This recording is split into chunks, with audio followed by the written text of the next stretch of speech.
नमस्कार दोस्तों। ये करंट अफेयर मैगज़ीन है विज़न आईएएस का। तो इसमें सबसे पहले हम देखेंगे कि ये करंट अफेयर किस तरीके से है ये, और इसको डिस्कशन कैसे किया जा सकता है अपने करंट अफेयर के पोर्शन को पूरी तरीके से कंप्लीट करने के लिए। तो ये 2020 का करंट अफेयर है, जनवरी से 2021 का करंट अफेयर है, जनवरी से। देखिए, करंट अफेयर में सबसे ज़्यादा हमारा टाइम कंज्यूम होता है, और आज के सिविल सर्विस एग्ज़ाम, बाकी नीचे से लेकर के बड़े एग्ज़ाम, हर एग्ज़ाम में करंट अफेयर बहुत इंपॉर्टेंट पार्ट हो बनता जा रहा है। तो करंट अफेयर के पोर्शन को बहुत ही एफिशिएंटली कवर करना बहुत इंपॉर्टेंट है, और कम टाइम ले करके विस्तार पूर्वक करंट अफेयर कंप्लीट करना बहुत इंपॉर्टेंट है। तो इसके लिए देखिए, बहुत सारे कोचिंग इंस्टीट्यूट है जो हमारे लिए करंट अफेयर तैयार करती है। महीने भर का करंट अफेयर का मैगज़ीन वो कंपाइल करके वो रिलीज़ कर देती है। तो बहुत सारे विकल्प है आपके पास कि आप डेली करंट अफेयर फॉलो करें, या फिर जो कोचिंग इंस्टीट्यूट के जो मैगज़ीन है आप उसको मंथली वाइज उसको फॉलो करें। तो विज़न एक बहुत अच्छा विकल्प है, इसको आप इस्तेमाल में ला सकते हैं, ये काफ़ी अच्छा रहता है। ठीक है, तो इसमें सबसे पहले देखिए कि इसमें टॉपिक क्या है। टॉपिक इस जनवरी के करंट अफेयर में कौन कौन से टॉपिक जो है यहाँ पे डिस्कशन किए जाएंगे। सबसे पहला है कि यहाँ पे राज्य व्यवस्था और शासन, पॉलिटी और गवर्नेंस में यहाँ पे 5 टॉपिक है। पहला है जुडिकल एक्टिविज्म, जुडिकल ओवररीच, ठीक है, न्याय सक्रियता, न्याय अतिक्रमण। दूसरा, भारत में गैर सरकारी संगठनों का विनियमन, regulation of NGO in India. बड़ी प्रौद्योगिकी कंपनियों का विनियमन, regulation of biotech company. Internet shutdown और विस्टल ब्लोइंग। ये 5 टॉपिक है जो पॉलिटी और गवर्नेंस से जुड़ा हुआ है। दूसरा है अंतर्राष्ट्रीय संबंध, इसमें 3 टॉपिक है।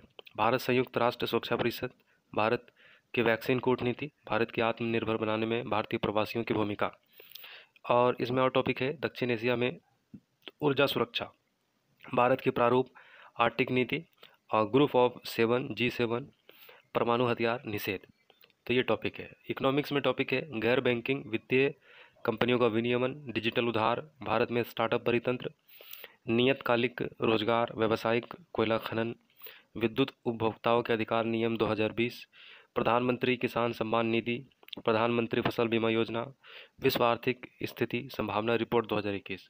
सुरक्षा से संबंधित 2 टॉपिक है, असूचना सुधार, बोडो शांति समझौता।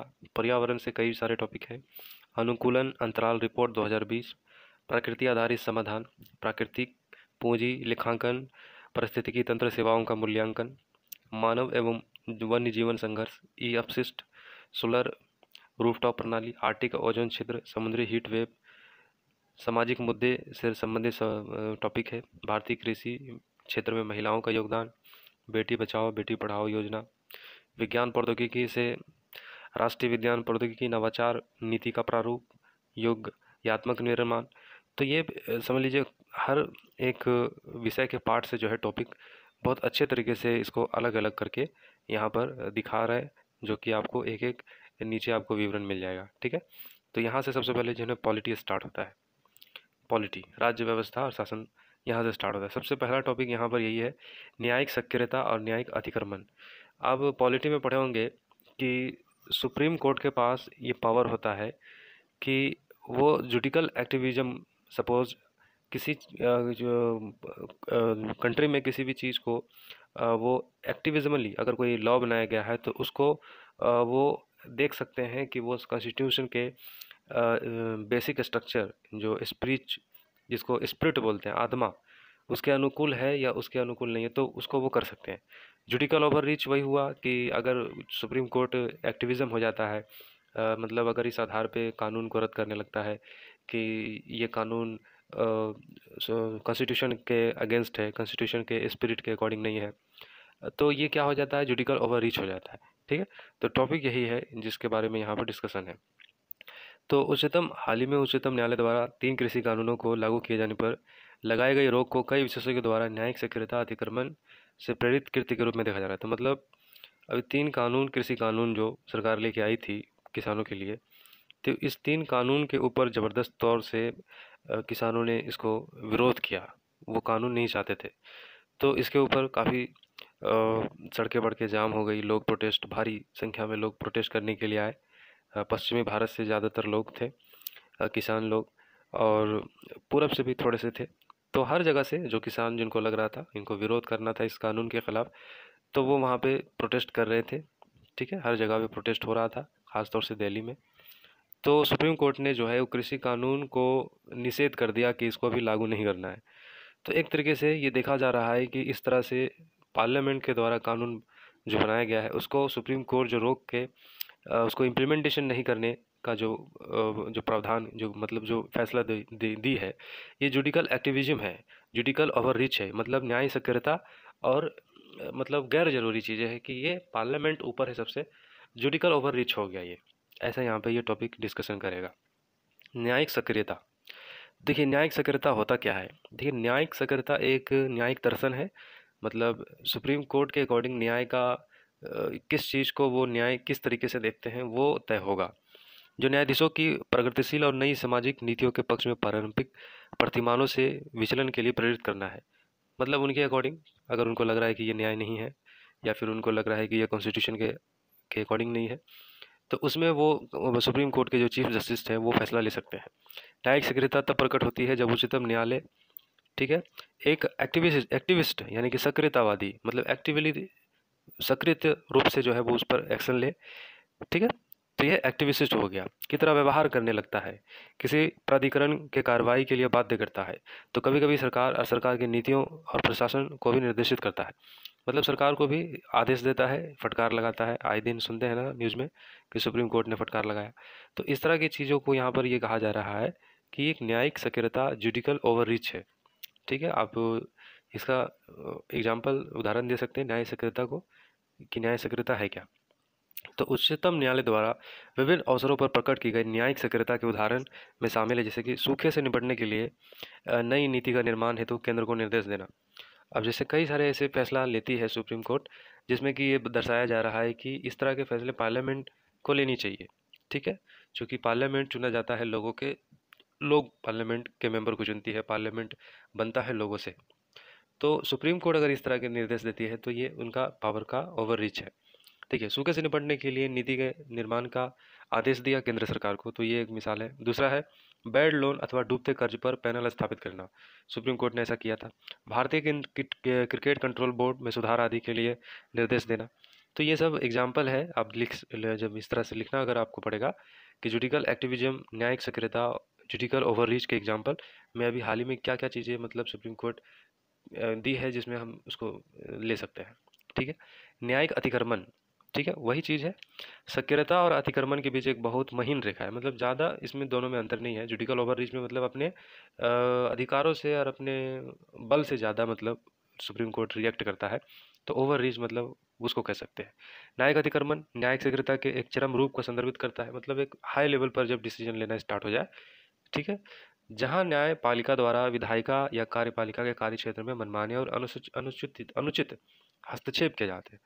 यह एक ऐसी स्थिति है जहां पर न्यायालय कानून बनाकर विधायिका की भूमिका का अतिक्रमण करती है। ठीक है, मतलब न्यायालय कानून बना रही है, विधायिका के कानून के ऊपर भारी पड़ रही है। न्यायालय सपोज डेट विधायिका ने जो कानून बनाया है, ठीक है, कार्यपालिका और विधायक मतलब जो सुप्रीम कोर्ट कर रही है, जो कोर्ट कर रही है, वो कोर्ट डायरेक्ट तौर पर विधायिका कार्यपालिका के कार्यों में बाधाएं हैं। तो ओवर रीच का सेंस ये हो गया कि उनको कार्य करने में बाधाएं उत्पन्न की जा रही है। ठीक है, अब सुप्रीम कोर्ट के अकॉर्डिंग वो हो सकता है कि वो न्याय कर रही है, लेकिन अकॉर्डिंग टू पार्लियामेंट वो हो सकता है कि अब वो सही कर रहे हैं, लेकिन सुप्रीम कोर्ट के जो न्यायाधीश है वो ओवर रीच कर रहे हैं। दोनों बातें यहाँ पे परस्पर एक रूप से मतलब टकरा रही, दोनों रूप से मतलब जो है अपने अपने जगह पर वो दोनों सोचेंगे कि हम सही है। तो उच्चतम न्यायालय द्वारा विभिन्न अवसरों पर प्रकट की गई न्यायिक अतिक्रमण के उदाहरण में शामिल है, जैसे कॉलेजियम। कॉलेजियम के कानून जो 2014 में पास किया गया था। कॉलेजियम क्या होता है? कॉलेजियम देखिए होता है कि जिसमें कि जो जज होगा सुप्रीम कोर्ट में, हाई कोर्ट में, ये जो तय होता है जज के द्वारा ही, चीफ जस्टिस के द्वारा ही, उनके द्वारा कॉलेजियम बनाया जाता है। कुछ लोग जजों को जो है उन सिटिंग की जाती है। ठीक है, जिसे आप कोई उन्हीं का मतलब समझ सकते हैं कि कुछ लोग जज मिल करके वो अनदर दूसरे जज को तय करते हैं कि किनको चयन किया जाना है, और राष्ट्रपति तक उनको भेज दिया जाता है, और राष्ट्रपति को बाध्य होता है कि उनको उस नाम को मतलब स्वीकार करना है। ठीक है, तो इसमें कॉलेजियम में ये बनाया था कानून कि कॉलेजियम में जज तो होंगे ही, सरकार के भी 2-3 मेंबर होंगे। ठीक है, तो कॉलेजियम में और उनके पास भी पावर होगा, उनकी भी मतलब सहमति आवश्यक होगी। तो सुप्रीम कोर्ट ने इसको नॉन वैलिड कर दिया था। ठीक है, सुप्रीम कोर्ट ने इसको कहा था कि ये जो है संविधान के आत्मा के खिलाफ है, तो इसको कर दिया। तो एक तरीके से न्यायिक ओवररीच के तौर पर, जुडिकल ओवररीच के तौर पर इसको देखा जा सकता है। ये एक बात है। ठीक है, न्यायिक सक्रियता, न्यायिक अतिक्रमण के लिए उत्तरदायी कारण, शक्ति असंतुलन। अब इससे होता यही कि शक्ति का असंतुलन हो सकता है।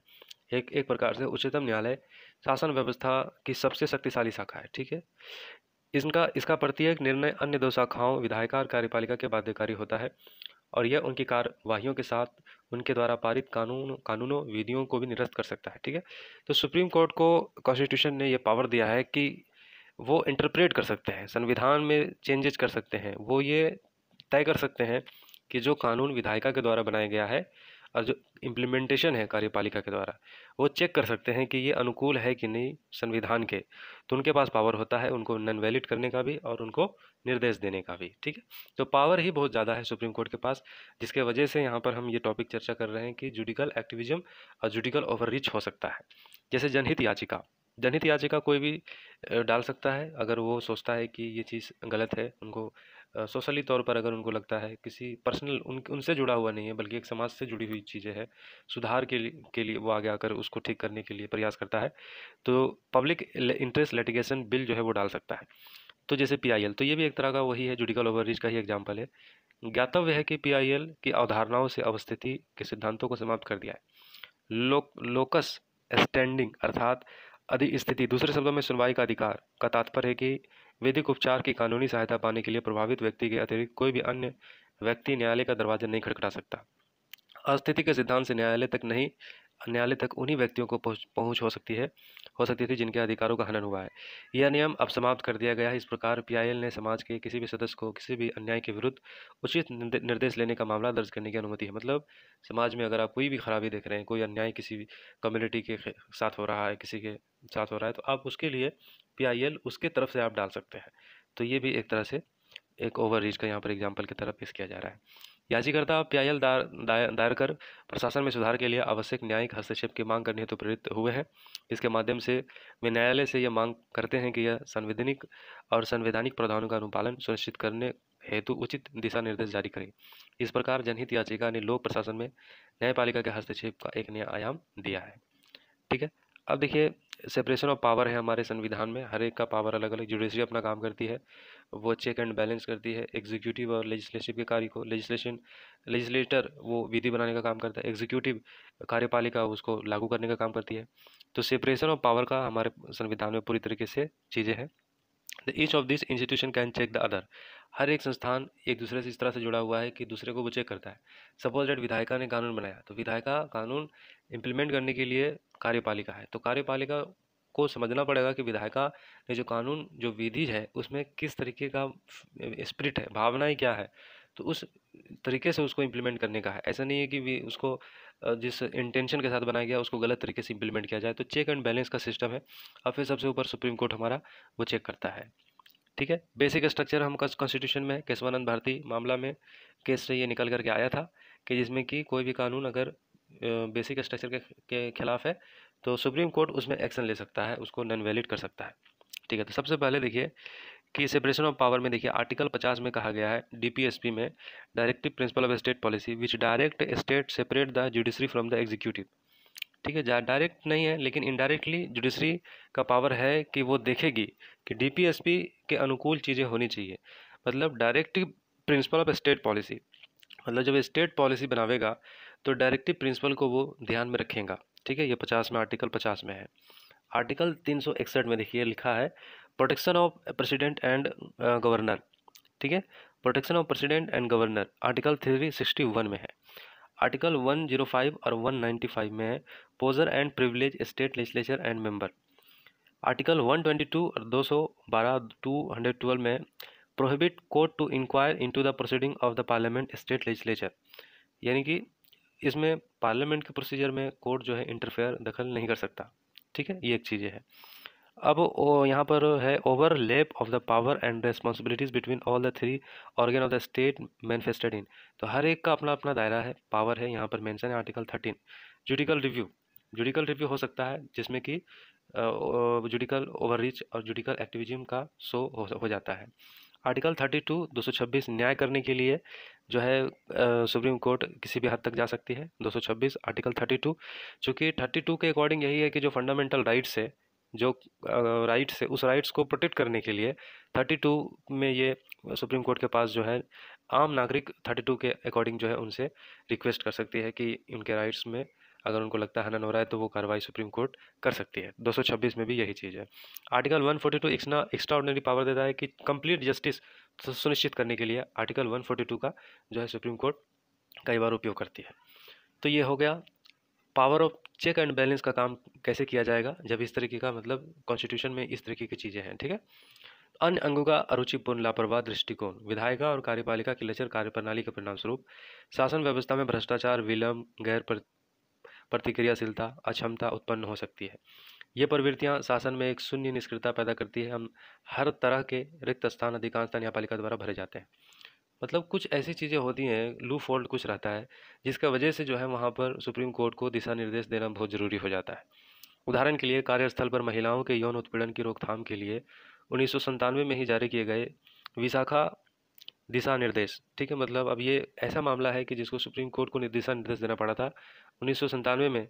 विशाखा दिशा निर्देश, इसमें यही था, इस मामले में समाधान के लिए विधायिका की अक्षमता का ही एक परिणाम था। यानी कि विधायिका इसमें असमर्थ दिखा, इस पर एक्शन जल्दी से नहीं लिया, और ये समाज के लिए बहुत ज़रूरी था ये दिशा देना, ये निर्देश देना, तो सुप्रीम कोर्ट को ये लेना पड़ा।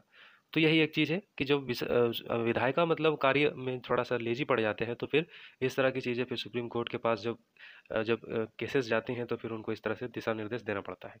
अन्य कार्यों में शामिल है अपने अधिकारों के प्रति लोगों में बड़ी जागरूकता, वैश्वीकरण, सक्रिय मीडिया, नागरिक समाज संगठन तथा पर्यावरण के प्रति चिंता को भी न्यायिक सक्रियता और न्यायिक अतिक्रमण के लिए महत्वपूर्ण कारण माना जाता है। मतलब ये भी एक कारण है कि लोग अपने अधिकारों के लिए जागरूक हो रहे हैं, वैश्वीकरण हो रहा है, दो दुनिया एक दूसरे से जुड़ चुकी है, नई नई चीज़ें रोज़ हमें पता चलती है और उसको हम एकदम से इम्प्लीमेंट करना चाहते हैं, ठीक है। सक्रिय मीडिया है, लोग मीडिया से जुड़े हुए हैं, तो ये सब चीज़ें हैं जिसके वजह से लोग अपने अधिकारों के लिए ज़्यादा सचेत हो गए हैं और बातों में सुप्रीम कोर्ट्स और हाई कोर्ट्स के दरवाजे खटखटाते हैं, जिसके वजह से जो है सुप्रीम कोर्ट को कुछ एक्शन लेना पड़ता है। न्यायिक सक्रियता के माध्यम से उच्चतम न्यायालय ने कई कल्याणकारी कदम उठाए हैं। हालांकि कई मामलों में न्यायाधीश ने अतिरिक्त शक्तियों का उपयोग किया है। तो कदम तो उठाएं, तो कदम उठाने की वजह से तो शक्तियाँ तो कुछ ज़्यादा इनके पास आ जाने की संभावना बनी रहती है, जैसे न्याय निर्णयन के रूप में, और यहाँ तक कि न्याय सक्रियता के साधारण सीमा के भीतर भी नहीं माना जा सकता। इस प्रकार के न्यायिक सक्रियता ने निम्नलिखित चिंताओं को जन्म दिया है। अब इसे समस्या क्या है? सत्य के पृथक्करण का सिद्धांत जो है इसके पर थोड़ा सा प्रभाव पड़ता है। संविधान के अंतर्गत राज्य के सभी अंगों के पास कार्य संचालन के अपने व्यापक क्षेत्र है। हालांकि संविधान के अनुच्छेद 142 के अंतर्गत उच्चतम न्यायालय में नहीं शक्ति असाधारण प्रकृति की है। मतलब हर एक का अपना अपना एक क्षेत्र होता है। जैसे हम पढ़ते हैं ना, central list, state list, concurrent list, residuary list, centre के पास, स्टेट लिस्ट स्टेट के पास, कंकरेंट लिस्ट दोनों स्टेट और केंद्र दोनों इस पर कानून बना सकते हैं, रेजिडरी में केंद्र बना सकते हैं। तो ये पावर व्यापक तौर पर बताया जा चुका है। लेकिन जो 142 में जो पावर है कंप्लीट इंसाफ करने का जो पावर दिया गया है, इनको सुनिश्चित करने का, तो इस तरह की असाधारण प्रकृति का ये चीज़ हो जाता है जहाँ पर जुडिकल ओवररीच हो जाता है। न्यायिक आदेश जारी करने के लिए इस शक्ति का बार बार उपयोग करना सत्य के पृथक्करण के सिद्धांत का उल्लंघन है। तो विधायिका और कार्यपालिका के सम्मुख मौजूद चुनौतियों की अपेक्षा विधायिका और कार्यपालिका के कार्य चुनौतीपूर्ण होता है। ऐसा इसलिए है क्योंकि उनके कामकाज 4F जैसे फंड, फंक्शन, फ्रेमवर्क और फंक्शनरी, ये 4 चीज़ों पर आधारित होता है। किसका? विधायिका और कार्यपालिका का कार्य इन 4 चीज़ों के ऊपर आधारित होता है, जबकि न्यायपालिका केवल वो कंप्लीट जस्टिस की तरफ जो है वो अपना दृष्टिकोण बनाए रखती है, जबकि विधायिका और कार्यपालिका का कार्य 4F पर निर्भर करता है। पहले तो फंड, दूसरा फंक्शन किस तरीके से इम्प्लीमेंटेशन होगा, आधार फ्रेमवर्क कैसा होगा, और फंक्शनरी पदाधिकारी किस तरीके से उसको रिस्पॉन्ड करेंगे। तो कभी कभी न्यायपालिका इन सभी 4F को ध्यान में रखे बिना आदेश पारित करते हैं, जो कि कार्यपालिका को और विधायिका को इन 4F को ध्यान में रखकर चीज़ें करनी पड़ती है। लेकिन जो न्यायपालिका है वो इन 4 चीज़ों को ध्यान में रखकर नहीं करते और उनको ज़रूरत भी नहीं है। वो कंप्लीट तौर पर जस्टिस को मद्देनज़र रखते हुए काम करते हैं। तो इस तरह के आदेश अर्थव्यवस्था को भी नुकसान पहुंचा सकते हैं, जो लोगों की समझ कल्याण को प्रभावित कर सकते हैं। तो उदाहरण के लिए कोयला ब्लॉक आवंटन, एक्सप्रेट आवंटन को रद्द करना देश के लिए कुछ वित्तीय संस्थाओं को दयनीय स्थिति के प्रमुख कारणों के रूप में देखा जाता है। तो कोयला ब्लॉक आवंटन को रद्द करना, स्पेक्ट्रम आवंटन को रद्द करना, तो ये सुप्रीम कोर्ट के जो डिसीजन है वो इकोनॉमिकली भी देश को थोड़ा सा हर्ट कर जाता है कभी कभी। तो न्यायपालिका में जवाबदेही का अभाव। अब जवाबदेही तो जाहिर सी बात है विधायिका का है, कार्यपालिका का है।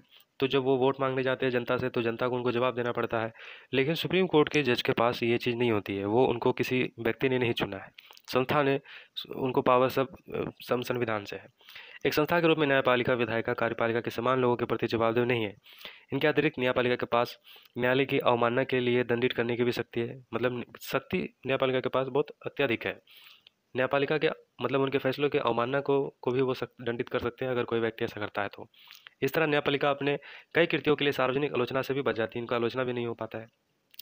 तो इससे न्यायपालिका की विश्वसनीयता पर संकट उत्पन्न हो सकता है और न्यायपालिका द्वारा विधायन के क्षेत्र में प्रवेश और न्याय प्रदायगी में विलंब या असमर्थता उसकी छवि धूमिल कर सकती है। मतलब इनके ऊपर कोई भी रिस्पॉन्सिबिलिटी और उस तरह का चीज़ नहीं होता है जैसा कि विधायिका का होता है। तो आगे की राय यही है, उच्चतम न्यायालय के विभिन्न अवसरों पर न्यायिक संयम के महत्व पर प्रकाश डाला है, इसलिए न्यायपालिका को आत्म संयम बरतना चाहिए और सुपर लेजिस्लेचर स्वयं को विधायिका को श्रेष्ठ मानने के रूप में कार्य करने से बचना चाहिए। मतलब सुप्रीम कोर्ट को इस तरीके से अपने को सुपर लेजिस्लेचर नहीं समझना चाहिए कि सबसे ऊपर विधायिका से भी ऊपर, पार्लियामेंट से ऊपर, और बैलेंस ऑफ पावर के को मद्देनजर रखते हुए कार्य करना चाहिए। न्याय सक्रियता तब तक उचित है जब तक यह वैधानिक न्यायिक पुनर्वलोकन के अंतर्गत, मतलब जब तक चीज़ें जस्टिफिकेबल है तब तक ही लिए ही न्याय सक्रियता सही है। इससे आगे बढ़ जाना ये फिर देश के लिए और बाकी सारी चीज़ों के लिए संतुलन अगर ख़राब होता है तो ये इसके लिए ठीक नहीं है। ठीक है, तो ये एक टॉपिक हो गया। दूसरा टॉपिक है भारत में गैर सरकारी संगठनों का विनियमन। ठीक है, तो ये टॉपिक है, ये टॉपिक हम दूसरे वीडियो में डिस्कस कर लेते हैं। ठीक है, थैंक यू।